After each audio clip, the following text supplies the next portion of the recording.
Welcome back. It's 5:52. Time for your morning news now. A West Salem man faces court today after allegedly trying to break into a Liberty home. Deputies say 44-year-old Joel Davis attempted to enter the home on Highway 56 between Viroqua and Viola early Saturday. Deputies believe drugs may have played a role in the incident. Today marks 24 years since Eau Claire's Angelina Wall was taken from her family, her murder still unsolved. The 22-year-old was walking home from her job at McDonald's on Hastings Way when she disappeared. Her body was later found along Rural Highway J near Fall Creek. This morning, Eau Claire County deputies renewing their promise they won't rest until Angelina's killer is found. If you have any information, even after all these years, call the Sheriff's Office or Crime Stoppers. A La Crescent home damaged after a weekend fire. Crews responded to this home on Apple Blossom Drive for reports of heavy smoke around 11:30 Saturday morning. The fire chief says high winds and ongoing renovations complicated their efforts.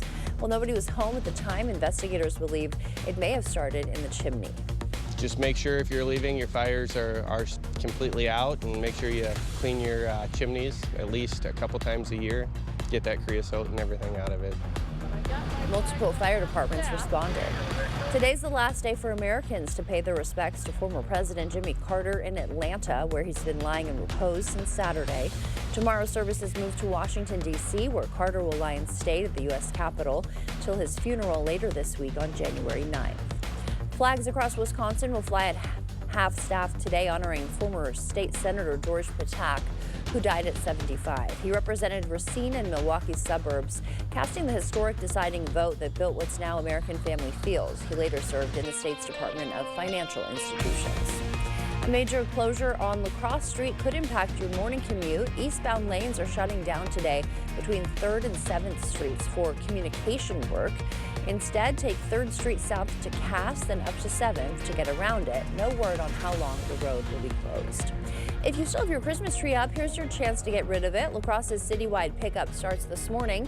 Just make sure your tree is out by 7 a.m. Remember to strip off all decorations, tinsel, and tree bags first. And if you can't make it today, you can drop your tree off at Myrick Park in the lot east of the gun shelter. Weekdays between 7 a.m. and 3 p.m. You can do that till January 17th. All right, as we get into it, not as cold as we were yesterday, man. It was cold yesterday. As we get into it, tomorrow will be about 22 degrees, so a short thermometer even tomorrow. We have the possibility of increasing clouds taking us to mostly cloudy skies for Tuesday. That could bring in a little bit of snow into our forecast, about a 20% chance of that occurring. How about this, though? We'll start to bump it up as we go into Thursday, Friday, with local temperatures warming back into seasonal average. And we could see some snow possibly coming back again for Thursday as well. And then again, once again, for Saturday night going into Sunday.